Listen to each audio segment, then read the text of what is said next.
we up front? Yeah, come on up. It's intimate. You guys are in luck. You're getting proprietary information like in a one-on-one, Expensive hour. What are you charging? right? Yeah. $3,000? Something like that. Not in the least bit. The idea here is that we've been working on, Alyssa and I have been working on putting together a larger course that's going to deal with more than we could possibly deal with in an hour. That really breaks down different ways to run teams, different ways to run a solo practice, and then different ways to kind of do something in the middle of that, where you're not necessarily a solo agent, but you're also not necessarily a team.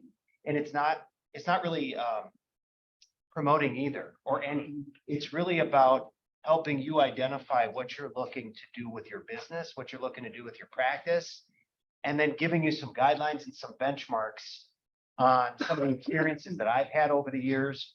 I've been doing this 21 years now. I've operated in every single way you possibly can as a single agent, kind of a partnership, a full-on team like we're doing now. And really, I'm leaning on everything that I've done and seen that I've had success in, some of the things that just didn't work. So we're going to kind of talk about today a little bit of a brief overview on that. And if you think that it sounds like it would make sense to dig deeper into it, we're still putting together that curriculum, what it would look like. But I know it's a lot more because it really does get deep into it. So I take it if you're here, you're curious about this idea. Team. Building a team? Yeah. How about yourself? Building a team. And also I've started the discussions about like kind of the partnership thing. I'm not joining a team. I'm just, we're kind of working together. Sure. How about yourself? New agents. Yeah. I don't- Don't know. Thinking about, just point the fire hose at him. That's all right. So I think what we've found from talking to people that have teams, that have joined teams, there's really these reasons why most people will go about doing any of that, right? I mean, we find as in you're brand new, how long have you been in the business? Good for you. What's your name? Mohammed. I'm Graham. And a lot of people build this for a host of different reasons. Some of it has to do with systems, right? As you start to do more business, as you start to represent more clients, you find that feels like the wheels are falling off the bus sometimes. There's so many things coming at you that you need systems, but who has the time and the knowledge of how to build those systems? So sometimes people choose to join a team or build a team simply for the systems. The camaraderie is a big part of it as well. The culture, the leverage, and the work balance. The idea here, before we get into that next slide, how long have you been in the business? We've been in it together. 35 years. Yeah, right, a long time. One of the things that I found is that in this business, since we are so much people, you know, for lack of a better term. Interrupt you. It's like, it's not sharing your. Oh, good. Can they see me? Yeah. Can you hear me? Good. All right, we'll make sure we get that fixed. Zoom should be right down here. Go right. Yeah.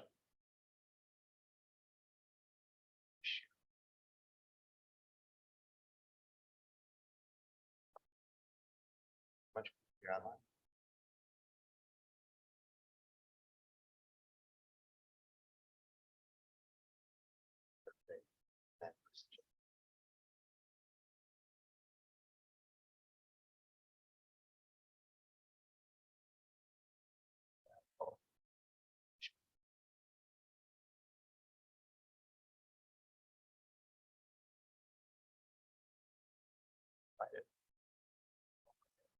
Oh, no, I see what you mean. That's not bad right there.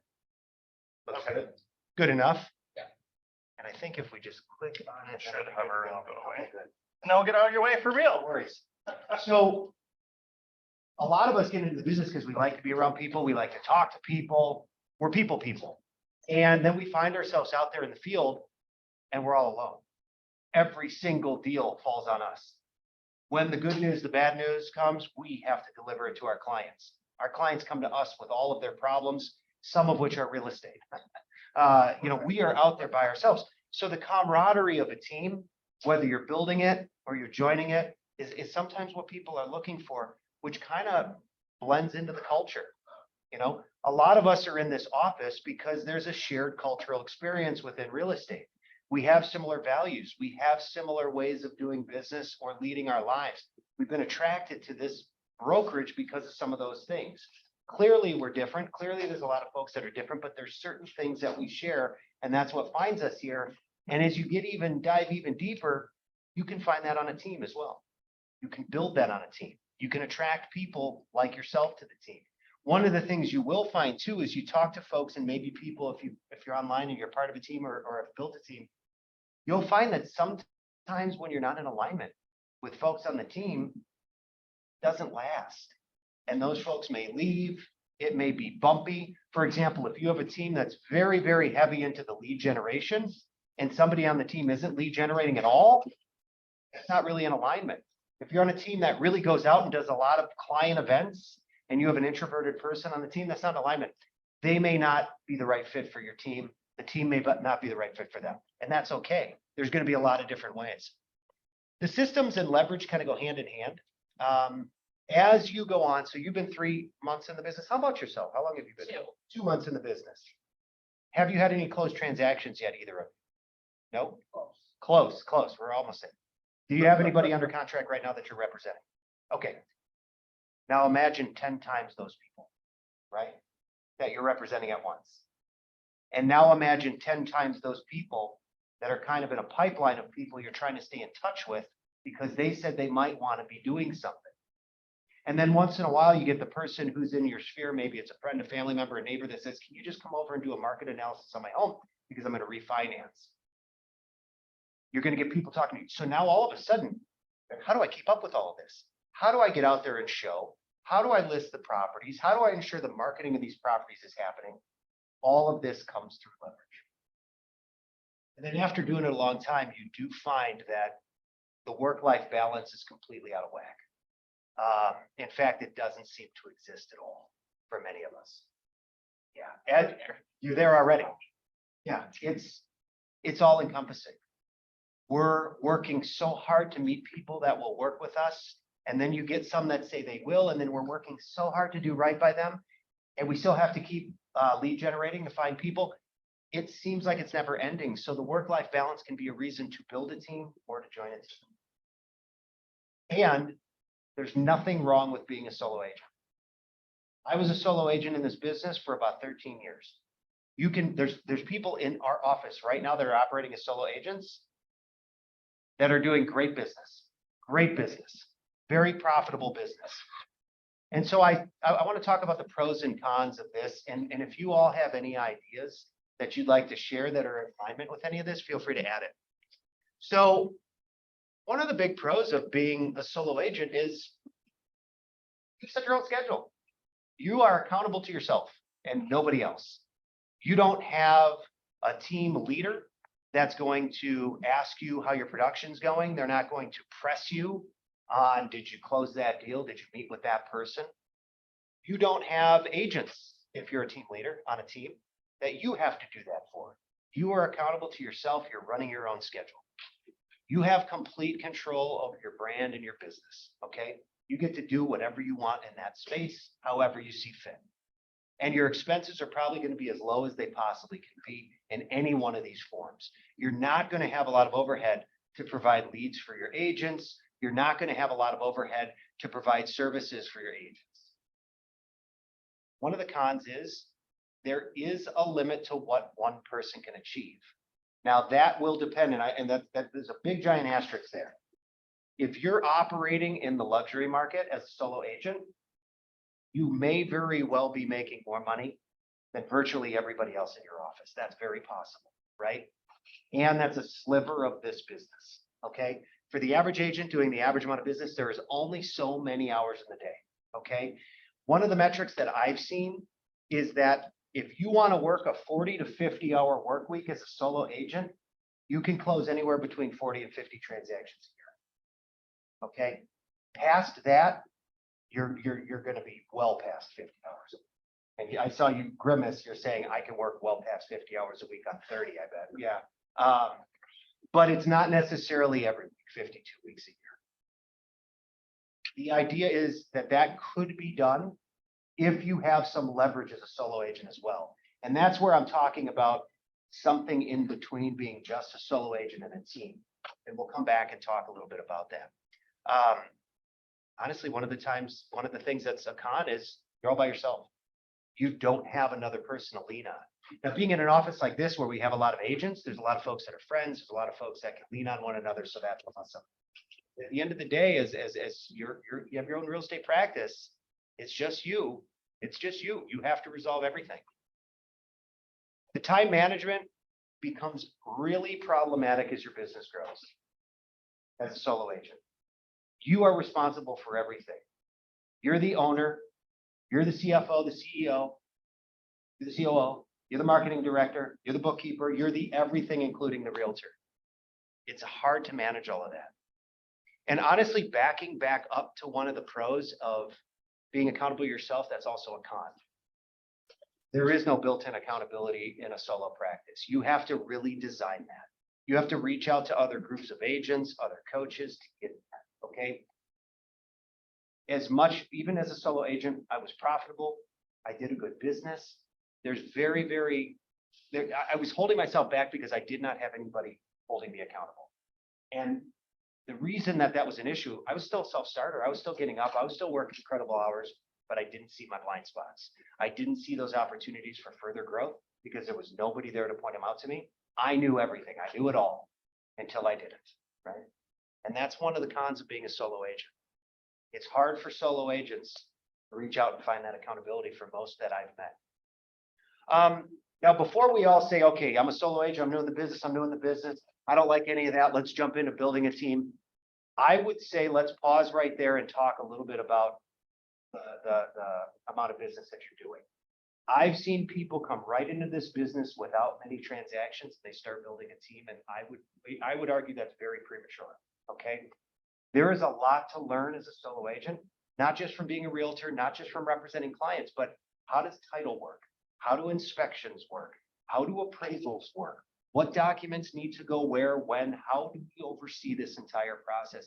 You can learn that by doing it. Okay, you can definitely learn that by taking courses. You can learn that by talking to other agents, but you're never going to learn it better than by doing it. I would very, very much encourage solo agents to go through that, experience that until you get to those bottlenecks or those challenges where you don't have any time left and you feel like things could fall through the cracks. That's when it's time to leverage. When you're talking about that kind of leverage, there are going to be specific things you can leverage as a solo agent without formally building a team, right? Can anybody give me an example of what one might be? Transaction. TC, That's it. ISA. Yep. Yeah, the TC first and ISA. foremost. Oh, First and foremost, showing agent, all of those things can be leveraged. I'm gonna jump around a little bit and talk a little bit about the profit mechanism here. So think about this very closely. An average showing agent, you could have a showing agent. You said showing agent. Give me an example. And by the way, what we're about to do here, this is not industry standard. We're not recommending you do any of these cuts. These are examples only. Okay, you're going to do what you're going to do. There's no mandatory minimum or maximum here. What are you going to pay a showing agent? Either $30 a house or $100 an hour, whatever makes more sense. I'll Cool. negotiate that. I put whatever the person. Okay, so you can do a flat fee per house for a showing agent to take some of that off your plate. No question, that's an answer. Now, this is my opinion only, okay? I would start with a TC, okay? And here's why. I want to control the money that's coming in as a solo agent before I start sharing that money coming in with another agent in any capacity. However, the administrative work, such as a TC, that can be contracted out. What are TC companies charging right now, for example? Anybody know? 400. $400 a transaction. I agree with you, by the way. That's about the average contract price for a transaction coordination service. They are going to do everything from the day that you sign the client under a buyer rep, a seller rep. They're going to do everything from managing the paperwork. They're going to do everything from overseeing purchase agreements that come in. Many of these services will write purchase agreements for you, so you don't have to do any of that work. They will send those purchase agreements out for signature, ensure that all the signatures are got, nothing's missing. They will collect title info. They will collect lender info. They will collect all the other information from the agent on the other side of the transaction. They will transfer everything. They will do everything. And they will get paid upon a successful closing.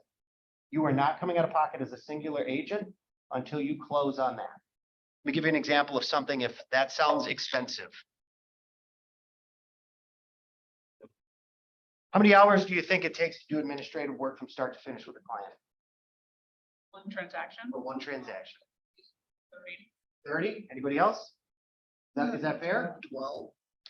Could be when you're good at it. Let's use a 30-hour. What is that per hour? Can somebody do the math? Not a lot. Like 12? Yeah, not a About lot. $12 an hour? Yep. Let's even say you were right. And it's half of that time frame. $13 now. Perfect. Let's 3.3 for the 13 an hour. Let's say you were right and you could get that done in half the time. It's $26 an hour. We're gonna use some gross figures here, not net, not gross is sick. Gross is in it. Let's think about the idea of gross figures coming in as gross commissions, right? Let's not talk about net. Everybody's gonna have a different net for different reasons. Gross figures. What does one transaction pay gross? Before cuts, what does it pay? 9, 12, let's call it 10.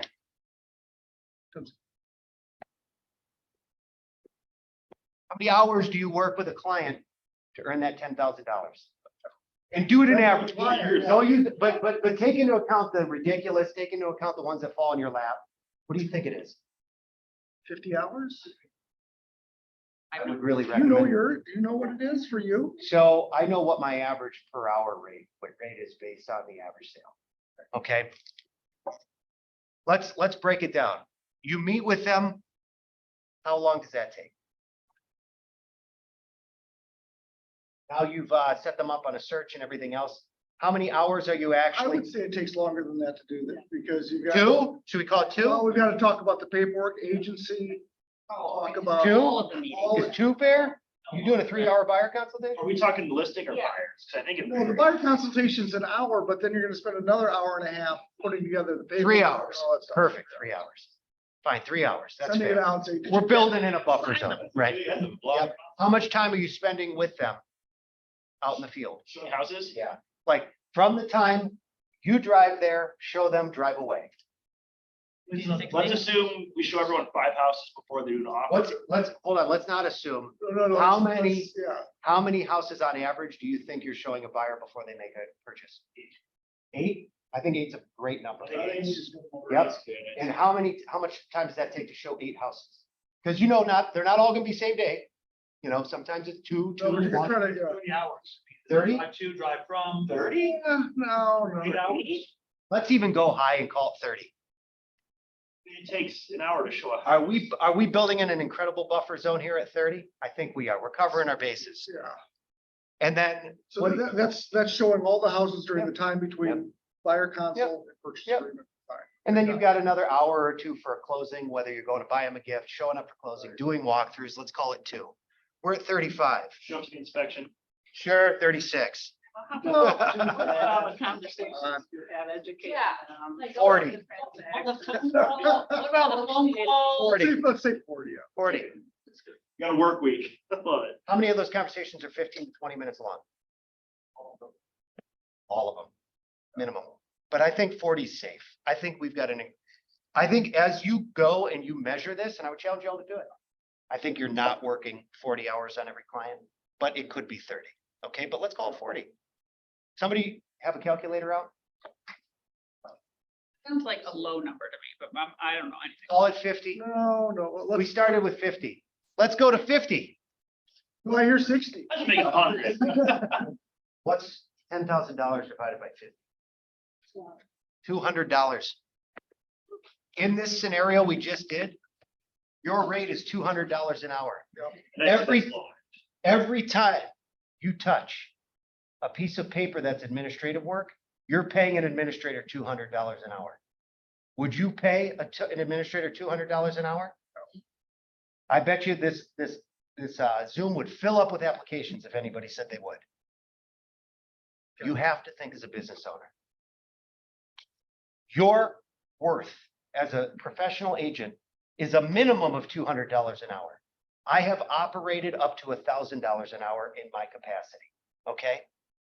$200 an hour is a minimum. Nobody would ever pay an admin man. You have to think about this as your business grows to get this off your plate, okay? It is gonna buy you back 30 hours per client. It is gonna buy you back time that if you just choose to use it for yourself, have at it. That's awesome. Put your feet up, relax. And if you're a business owner and you're like the rest of us that got into this business, you're gonna pour a good amount of that back into your business. You know what's gonna happen when you pour that back into representing clients? More clients will come. This is how you build your business as a solo agent. This is how you leverage your business as a solo agent without building a team. You may also hire an assistant. Yes. I wasn't here for the first 10 minutes, so I don't know how you wanted this format. Are you allowing questions? or- Yeah, absolutely. Raise your hand. Okay, so 100% agree with this, 110% agree. with this. Best part about having a TC and a showing agent is all a la carte. Does not happen unless you want it to happen. Agreed. It is, you completely control the bottom line. If I don't want a TC, I don't pay a TC, because I Right. don't bring the business. If I don't want a showing agent, I show my own houses. That is, you are completely control, is one of the best ways to control the money. without a- 100% agree. A la carte services, no W-2 employees, everything's contract basis. You can start it, you can stop it anytime you want. An assistant is another story. An assistant does become a person that you may be doing a W-2. I'm not giving any advice on how you pay your people. I'm not qualified for that. I'm not a CPA. An assistant will take your marketing off your plate. They will take your system set up and managing off your plate. There will be a time for all of that. But as a solo agent, you can do a big business with just you and a TC. You can do a big business with you and a TC and a showing agent that you're paying contract, okay? Flat fee per house, whatever it may be.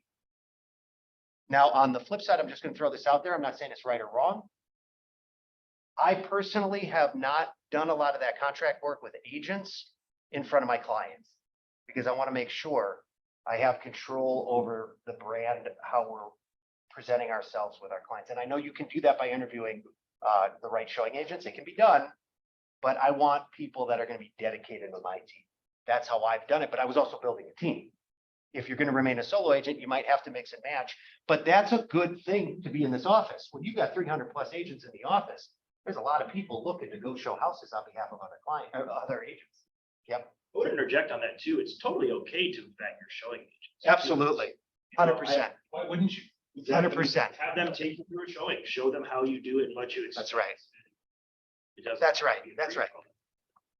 Are we clear on that? All right. So some people say, you know what? I don't want to do any of that. I just want to join a team. Some of the pros are joining a team. If you're with the right team, you may very well be able to grow your profit higher than you ever thought you could by yourself. And if you don't believe me, ask Dave Bielke on my team. He's the extreme version of what somebody can do by joining. There are many years Dave makes more than I do. He's incredible. He's incredible. He tapped into our systems, he tapped into our database, and he ran with it. And others can do that on my team too. If you're going to build a team, you could build something along that can attract people like that who want to go for it. This doesn't look right. What's that? Pros and cons. They look at the solo agent. Did that slide get? Oh, Thank you. So showing a team, joining it. yeah. It looks like a couple of them didn't get put on there right. Just wanted to make sure. Thank you for telling me that. Yeah, I was about to go to the next one, like accountable to yourself. Yeah, that would not make sense. Who are you? No. Yeah, so I don't know where that slide is. Alyssa. We got this put together last night. It looks nice, very nice, yeah. I mean, the aesthetic is something. Yeah, the aesthetic is beautiful, beautiful. One of the benefits of joining a team is having systems. Like I said, this is the beta version of this class, so you guys are in at the ground level. All right, so disregard that. Some of the benefits of joining a team are going to be that the fact that you could potentially build it if you have the right team. The other thing is the system's already built for you. You don't have to worry about any of that. You don't have to think about this. You don't have to do it. You can just tap in and do what you do best. Be a realtor, okay? If that team represents the same kind of culture that you're about, whatever it may be, lead generation, client parties, being the smartest realtors in the world and everybody goes to classes all the time, happy hours, whatever it may be that you like, if you tap into the people that are of like mind to you, it can be awesome. You don't have to try to build it. It's already built for you. Some of the cons of joining a team, you are going to give up autonomy. There's no doubt about it. You are going to have to use the brand. Well, half is a strong word. Most teams are going to make you use their brand. They're not going to let you have a sub brand under their brand most. Okay. You're going to have a heavier split than you would as a solo agent. There's no doubt about it. And when it comes down to the split, you have to ask yourself the question, is it worth what I'm paying for? Okay. Every team split is either in alignment with what you see, what you're doing with your business, because you see the value of doing it because they are taking all of the transaction, all of the marketing costs off of your plate. Everything is set up. You just have to be a realtor and close clients, or they're not doing that and you don't like it and it's probably not going to last.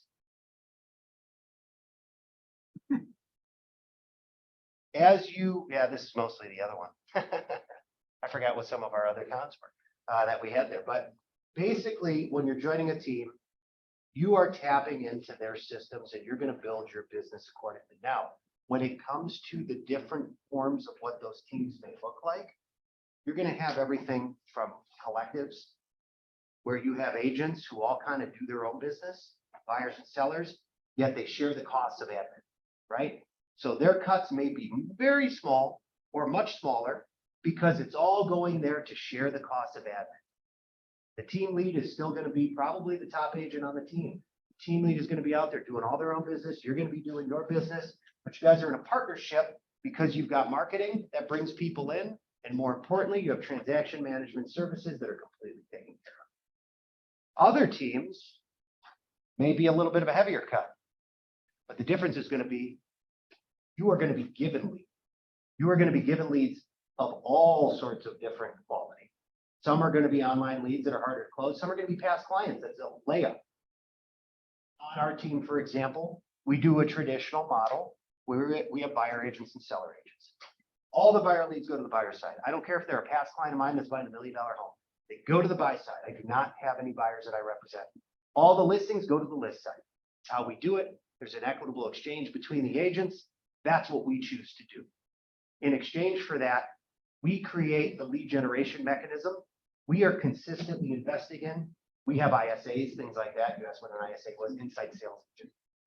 ISA, OSA, inside outside sales agent. Their job is to take inbound leads, grab inbound leads from social, take inbound calls, and make calls out, canceled, expired, for sale by owners, circle prospecting, create appointments for the agents.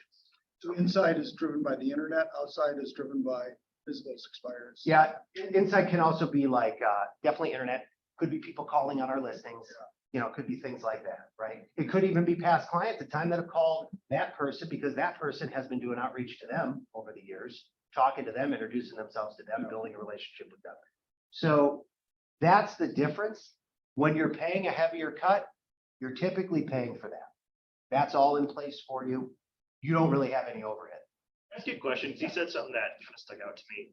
Well, around the ISA, did you change your split once you got the ISA? Because it seems like the ISA, you're queuing up appointments. A lot of teams hand off leads, and that's a really big difference. Correct. Yep. So without getting specific today on what I do and what I pay and all of those things, I'm happy to have those one-on-one conversations with anybody that wants to have it. But I also want to respect all my colleagues that have different teams. And I don't want to say like one is better or worse. They're all great. There's a lot of ways to do this. There's not one right way. Right now, if you look at the 3 or 4 top teams in this office, we're all running our teams differently. And we're all doing great business. So, who could argue that one is better than the other? Everybody's going to do what they want to do. To your question, yes, sort of. People have the opportunity to opt in or opt out of using the ISA leads on my team. If you opt into utilizing those leads, that will come out of your end. the compensation for the commission compensation for the ISA will come out of the agent that received the leads end. If you'd prefer not to take those leads, you don't have to. Yep. Makes a lot of Yeah, sense. Yeah. So if you find value in it, it's there. If you don't, leave it behind. It's no big deal. And everybody has farm value. I was just gonna say, if I've got. When you have somebody setting appointments for you, Exactly. yeah, there's a value to that. Some of the considerations you should really put into place before you join a team is, what am I trying to achieve? What challenges do I have in my life right now that are gonna help, I'm gonna be able to solve by joining a team, okay? Really have that question, get crystal clear with yourself. This is important. It can help you buy back time, right? There are gonna be things that you can just simply have taken off your plate that you do not have to create. You don't have to worry about. I just have bought back all of this time. It's kind of like when I got my first smartphone, and it's gonna sound crazy to new people, like, what do you mean what's a smartphone? BlackBerry? You mean your phone? Yeah, the BlackBerry. It was not, it was before I got my BlackBerry, I got a, what was that thing? I loved it. Nokia? It was like a Q.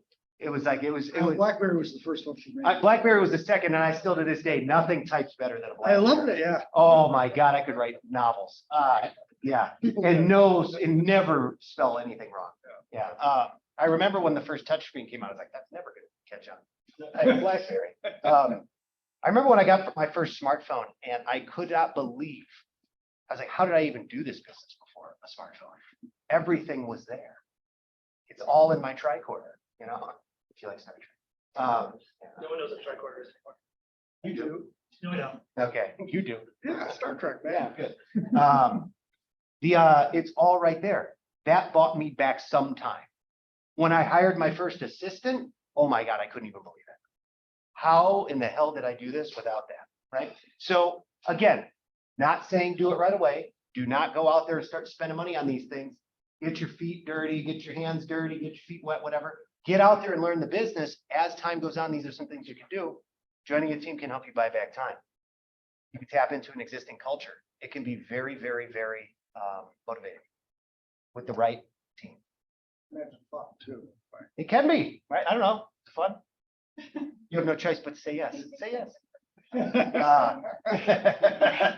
You were mandated to be. No, just kidding. You can close more transactions. You can. You can gain market share.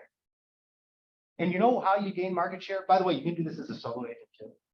You are leveraging the power of the brand that you're with. If the brand is known, you are leveraging that by going into the market and showing the statistics of the team. If you're going into one of the geographic areas that the brand is known, it's power, okay? You can certainly do that with Keller Williams. You can certainly do that with this office. You can do that as a solo agent too, by just talking about the power of this office. You can also do that as a team. In some cases, you can make more money. In some cases, you won't. Just depends on which team you're at. Just depends on what you're looking to do. Sometimes, by the way, people join teams not to make more money, but because they do not want to do this anymore for 60, 70 hours. They do not want to burn all the bridges they have with their friends and family. You know, they don't want that anymore. Could you also say like mentorship? Absolutely. The list goes on. There's only so much room on the page. Well, the Beam Team, right? Beam Tell Team me. is like, well, it's all the older people who are trying to transition out of the business. It's a great Sort of point. a great way to, I don't know, what Katie, I think, has created, she's created a place for Right, Whitney and all these Right. people who don't want to do this more than a couple days a week. They right, want to touch it right. because it's enjoyable to them, but they don't want to be overwhelmed by it. And So then- think about that. What he's talking about is there's a team in our office, and I've seen this around the United States as well, where people are setting up opportunities for folks that are maybe in the last few years of their career. You know, they're tired, they're done. They don't want to do it anymore. They don't want to be showing houses at 7, 8 o'clock at night. They're ready to retire, but they have this big book of business. It's still valuable.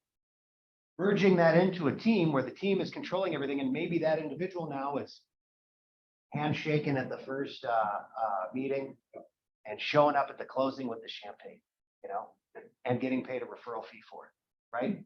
That could be a team right there. So it is a team. So those are reasons why too. They're not going to make as much money as they did if they were handling the whole transaction. They don't care. They don't care. We talked about this once before. Think about it. They care a little bit. The number they do about the money. That's why they're still doing it a little bit. That's right. But Have you ever seen, and no offense if somebody's online and done this, but I just choose for this to not be me.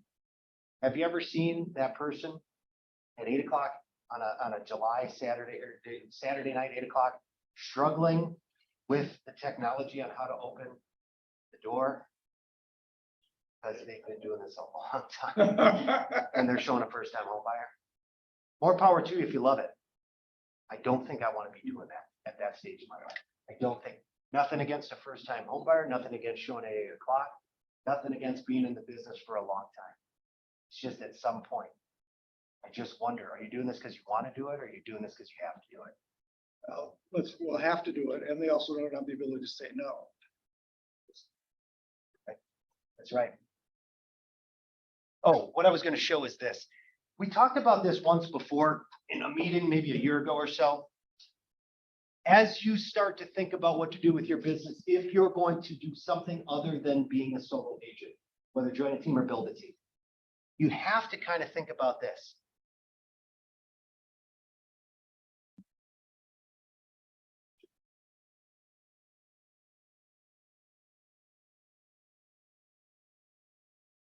This is not in any order.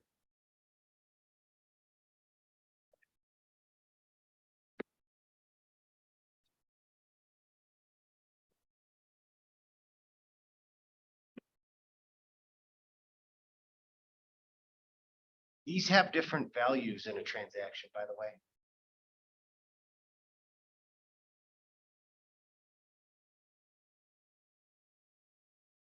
They're not all equal. Okay? We're showing and listing aren't even. They're not, right? When you break it down even more, they're not. You're absolutely right. And we can talk more about that. I don't want to go up, no, but you're right. And actually, if you look at it, just kind of sidebar for a minute. As you look at the compensation between showing and listing, typically listings are paid more, not always. Typically, they're paid more. Listings are paid more, gross dollars. Typically, you're going to do more work with buyers than you are listings. Typically, the per hour wage on the listing can be much, much higher than the per hour wage on the showing. And I've actually broken that down, but that's not for today's class. But that is something to dig into, because it also, if you're going to build a team, it also speaks to the value proposition that you make to your agents if they are showing agents, buying agents, listing agents, buying agents. There could be different splits because of that. Just an idea. But this here, as you're setting up your structures, as you're kind of figuring out what your professional value is, what do you think is the most valuable part of this right here? What do you think is the most valuable part of this? Negotiating, somebody said? Setting appointments. If you don't have any appointments, you don't have any clients. I think you're missing something. You also Tell need to have pre-qualification. Okay. Who does that? Not enough. Sure. The point in saying this is, I have seen the smartest agents, the ones that know all the rules, they can recite, some of the laws verbatim. Paragraphs from the PA. They know it back and forth. If you need a unique addendum to the purchase agreement, you go to them, they'll tell you exactly how to write it. And some of them are broken. I've seen people fall over themselves. I've seen people stumble their words. I've seen people say offensive things, but somehow they've got a huge database of individuals that keep calling them back, and they are rich. If you can't set up appointments, you don't have clients to do any of this. And agents mistake this and this for their top value proposition. This can all be monetized. You can hire a showing agent for wherever, showing. You can hire a showing agent. You can hire closing agents. There are some teams, I don't know any in this office, but I know some in the United States, that hire a negotiator who negotiates all the transactions. That's all they do. Flat fee. Nothing is more important than this. As you start to build a team or join a team, your greatest value will be about how many clients you can bring in at any given year, okay? And if you can build a large enough database where you can bring in more clients than you could ever possibly work with yourself, you might want to think about building a team. number is that in the database? And per person. It's different for everybody because everybody's gonna have a different conversion rate on what they're doing. Let's say this though, right now, the most up-to-date metrics will tell you that on average, if you're properly interacting with your database, you're gonna get about 6 to 8% of that number as closed transactions per year. All right, so if we're saying that, give me a number that would be a year where you're like, my head's gonna blow up for transactions. So agent, Solo agent. 30 to 40, Yeah, right? 30. Right? So that means you need, what's six, if we use the 6%, 500, there it is. There it is, it's 500, right? You need 500 people in your database to do 30 transactions a year if you're properly working with your database. But you can do that as a solo agent, so that's not more than you could possibly handle yourself. I would even argue you could do 40 by yourself. I would even argue if you want to burn some bridges with your spouse or your loved ones, and that you can do 50 to 60. Yeah. see that Aaron Eisenberg energy. Just keep throwing money at them. Sure. I'll be home. I did 67 transactions the year before I hired an assistant, all by myself without transaction, and I ended up in the hospital, and that's no joke. I ended up in the hospital. I thought I had a heart attack. Mike Ferry in the 90s says the number's 25. There you go. I hired my first assistant after that experience, and I won't spend our time because we got to cover some more things. I can tell that story to you another time, but it was stupid. It was just stupid. And I think my average sale price was like $250,000 too. I was handling everything. I had the biggest whiteboard. I'm not even kidding. It looked like this, except it was sawzalled out because we had moved offices, and I sawzalled the old whiteboard off the wall because it was like a wall, and I took it over to the new office and I attached it to the wall. And I had just like, it was like, I looked like the most insane person in the world, but it all made sense to me. It was like one of those things where you walk into a room where there's somebody with mental illness with the red lines everywhere. Yeah, that was me. And I had it all there, all the pendings, all the leads, oh God, and I would go to all my closings too. It was nuts. I've heard of people doing 100 by themselves in that situation. Don't even know why you would do that. There's nothing more valuable than this. Once you figure out how to create 100 or more clients a year that you can delegate to other people, you could literally step away from your business if you wanted to and not even handle transactions anymore and still make a good living. That brings us to build a team. One of the pros of building a team, you get to own your own business. And I want to be very clear on this. And again, like most things today, this is my opinion. People will disagree, and that's okay. I'm just right. When you are a solo agent, you are operating a practice. Practices are good. They can be profitable. You're a professional. When you own a team, you own a business. You have to start thinking in the language of business. You have to start thinking about net profit. You have to start thinking about payroll costs. You have to start thinking about all of that. Because as a business owner, you are going to be responsible for all the wins and the losses. I have gone $100,000 in the hole that had to come out of my own pocket in a quarter to cover shortfalls that we had in a quarter. As a business owner, you sometimes have to do things like that. You have to set up all of the systems that are going to attract talent, retain talent, train talent, and sometimes fire talent. Going pros and cons here, right? You have full control over your brand and business structure. That is a pro. There is no doubt in my mind, because I've seen it a million times over, there is no better way. If you are about earning a giant income, there are a few ways to do it other than building your own business. Building your own business. If that's what you're about, there is a way to do that through building a team. As the team leader, one of the things that most people do not anticipate is you will become the visionary, you will become the sales manager, you will become the person that they are calling, they being your employees and or sales agents at 10 o'clock at night.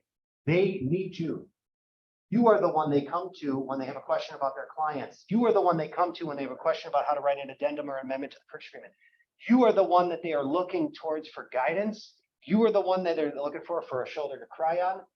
The more people you have on your team, the more time every week it's going to take to train, sales manage, and handle all of their inquiries. It is an incredible amount of work. And most people don't anticipate that when building a team.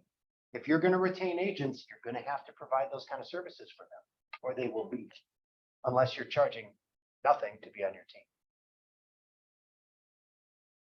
Before you build a team, you need to also get crystal clear on why are you doing this, okay? And I would challenge you if you say, because I want to make $1 million, that's not enough. You will not be happy. Maybe you will. Be happy for a moment. I mean, sometimes it's fun to drive around in a nice car. Depressed. Yeah. Better than driving around a hunk of crap depressed. But that's not why you build a team. I will tell you that I started building my team out of necessity, not out of desire. And I continue to grow it out of necessity, not out of desire. There are many days, and if my team members are watching, this is no offense to you, it's just the job. There are many days I'm like, I could just fold this whole thing and just, I could do my 30 to 40 transactions a year. I'll make fine money. I don't need to do more than this. This is a lot. I'm the one that has to cover all of the shortfalls. I'm the one that has to see the budgets. I got to look forward and be the visionary. I'm looking out 12 to 18 months at any given time. There's a lot there. Okay. So you need to get crystal clear as to why you're doing this. You need to get crystal clear about what challenges are in your life that this is going to solve. Why do you have a team? So it started out of necessity. More clients than I could handle. Had to leverage. As I leveraged, I created more clients. I needed to delegate. As we delegated, we created more clients. I needed to add more, okay? The overall reason why I have a team is because someday I would very, very much like to coach, mentor, and teach within real estate, and I need to buy back some time for that. And the only way I can do that to earn enough money from the team that I need to run my life is to have a big enough business that I can delegate out to the agents so I can take my small little cut off the bottom and make a living while doing the other things I love. I love that. And I don't want to be, again, I don't want to be at a certain age in my life where I'm beholden to having to show or go on listing appointments. I don't want to do that. Now, maybe I'll do it because I choose to, but I don't want to have to. You know what I mean? That's why. You have to be prepared to constantly grow as a leader as well if you're going to build it. I have a full-time coach. I go to leadership meetings. I go to leadership trainings. Leadership styles will constantly change with the times. If you just adopt one style, you will probably age out at some point. People are going to want different things at different times in the world. You have to be there and you have to show up. That has to be part of building your team and being a leader for your team. If you're not doing that, I would argue that you're not giving the people that join your team and the sales agents that join your team enough of a reason to be on your team. Then it's just a job. And if you just have a job, who are you attracting to hang out with you and be part of this whole thing? It's probably not the most dynamic people. This is where I'm going to hit the pause button because we have 9 minutes left in this. This is talking about some of the things that we do on our team and some of the curriculum that Alyssa and I have built out for a deeper dive into this class. Before you got here today, I said this is an abridged version of what we're doing. We're just kind of testing it out to see if people are interested in the topic. Okay. We have a lot deeper than this, and I'm going to tell you that it would take more than an hour to present. But I do want to show you a little snapshot of what I'm talking about if you're open to that. Is that fair? Okay. So I talked about speaking the language of business, and there is no word that's more important in business than what? What do you think? What? Yes. No. Growth. What? Growth. Growth. Growth, absolutely. And growth brings what? Profit. Profit. You have to think about profit.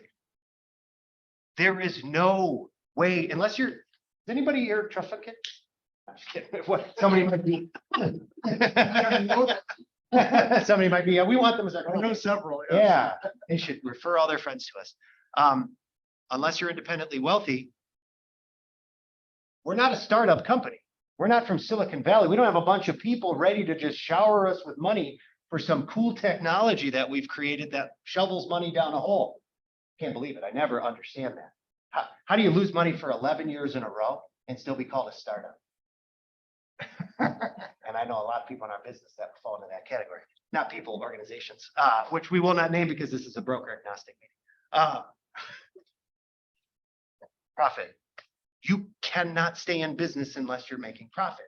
And you have to get crystal clear on how much do I need to live? What's my mandatory minimum? Where are my bills at? And trust me, over time, that goes up. How much do I need to set aside so that I have something later in life that I'm not out in the street or leaning on my kids to take advantage or they take advantage of me now. Take care of me. We have to look at profit. I'm going to give an example.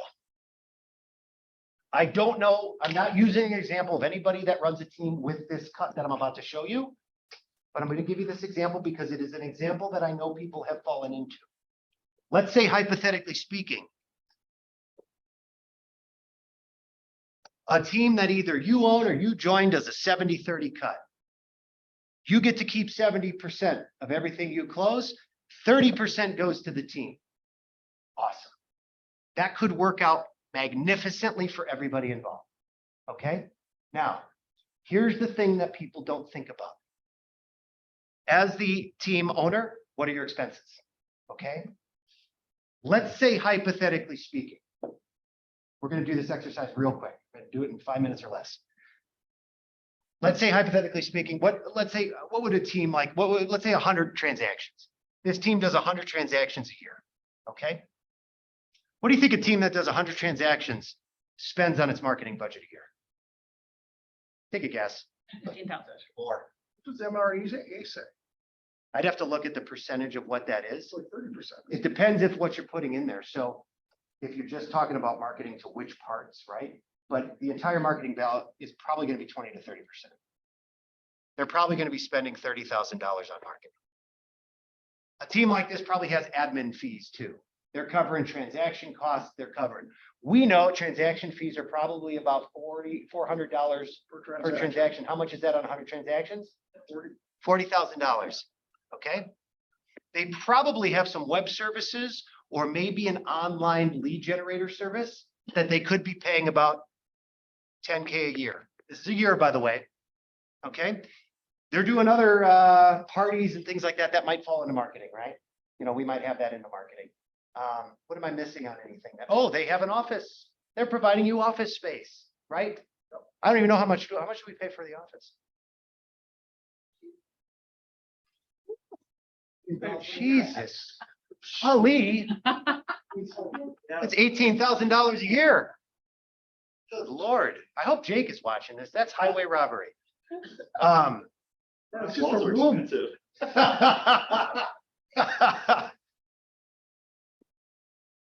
Let's stop there. Let's stop right there. There's probably more, but let's stop right there. Can somebody do that math for me? 98, let's call it $100,000, right?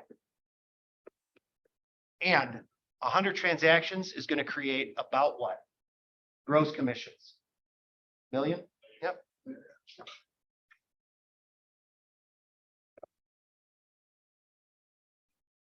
%. You've got a 10% expense in this. In this, Oh, it's not Really cheap. Seems low. I know, but hold on, bear with me. In this scenario, 30%, right, is what the team is taking. The team has a 20% profit margin. What's 20% of $1 million?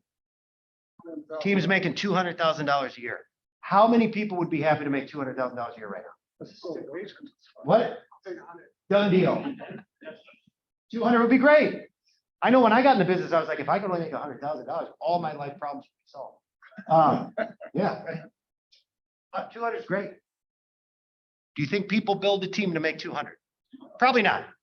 However, you all said it, that seems low. You're damn right it seems low because a lot of folks in this position have 25% to 30%, but let's call it 25. You have a 5% profit margin. Why even own the team? That's my point. In this scenario, and I know they could say, but I'm doing my own business and I'm making money on the side of that. Awesome. Why own the team? Why? What are you doing all that work for? Why are you taking all that risk? Just do your business.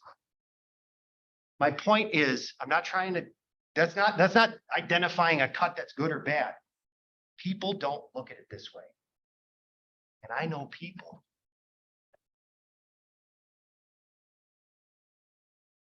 That have a 35% expense in this scenario, and they're losing money on their team.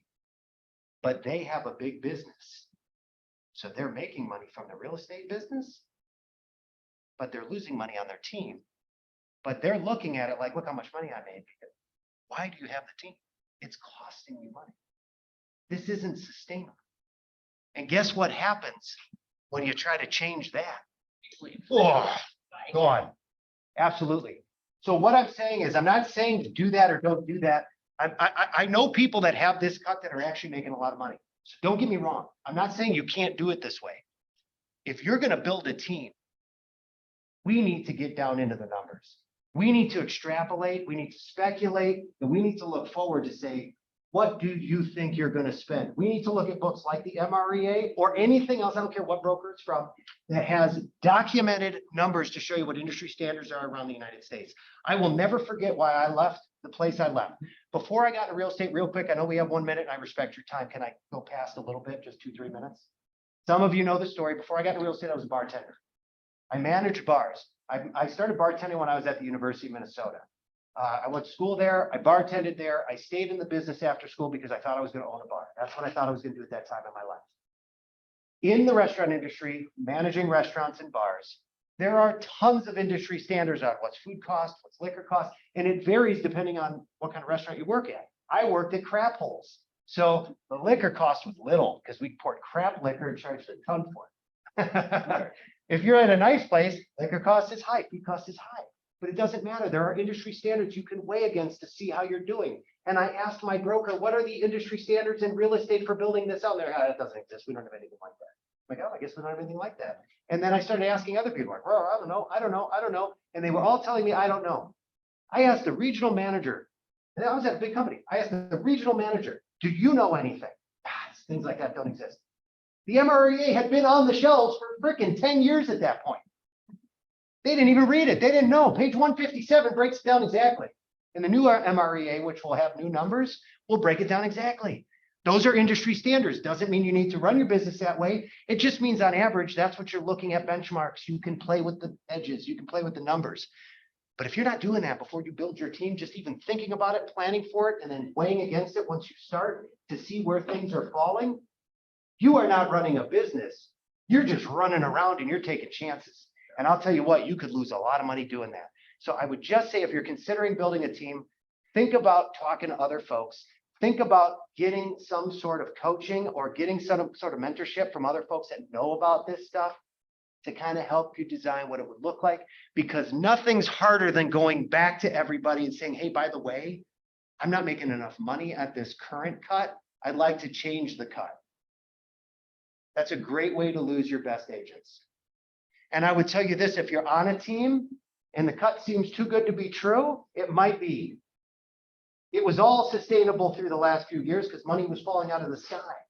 People are getting really skinny right now, okay?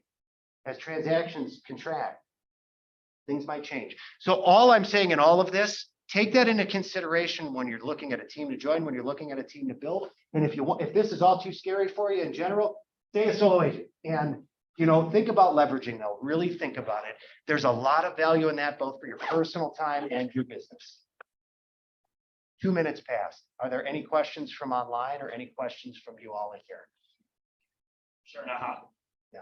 It's something you'd said kind of offhandedly, but when Chris asked, why did you build a team? It was out of necessity. So when you are talking about building a team, and this is in the MREA too, obviously you don't want to be working behind the ball, but make sure you are building out of necessity. Never build a team with okay, this is how I'm going to get the business for the team. You need to be drowning. You need to hire that. I agree with you. I agree with you, and I agree with the book, and I agree with it, not because I read it or because we both said it, because I've lived it. Okay. I did 1 year. We front loaded admin in anticipation, but we didn't hit our number, and it cost me a lot of money. Granted, we were doing great business and we had come off of a great year, so I had the money to lose. Wish I didn't. It is what it is. And it wasn't a loss. All of this is learning. As a business person, this is learning. People spend hundreds of thousands of dollars for high-level graduate degrees. I'm telling you guys, if you tap into this level of thinking and this level of coaching and learning it's broker agnostic, what great brokerages have to offer, this is graduate level stuff.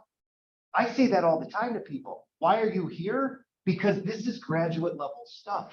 I talk to agents that have good businesses in other places, and we talk profit, we talk net, we talk gross, we talk cost of sales, we talk that.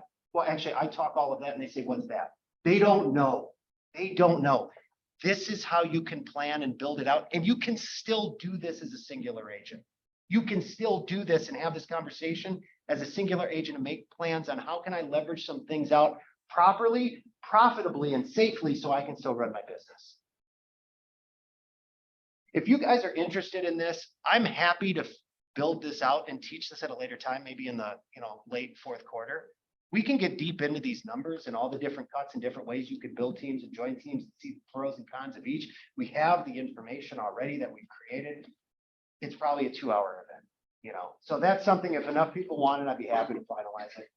I'm not getting paid for it, so don't feel obligated. I could use my time somewhere else too. But if it's something you want to hear about, I'm happy. If you want to have a one-on-one conversation with me about our team and what we do, feel free to reach out. Would it be okay to come and sit, watch your team on a morning when you're prospecting and doing all that stuff? It's pretty boring.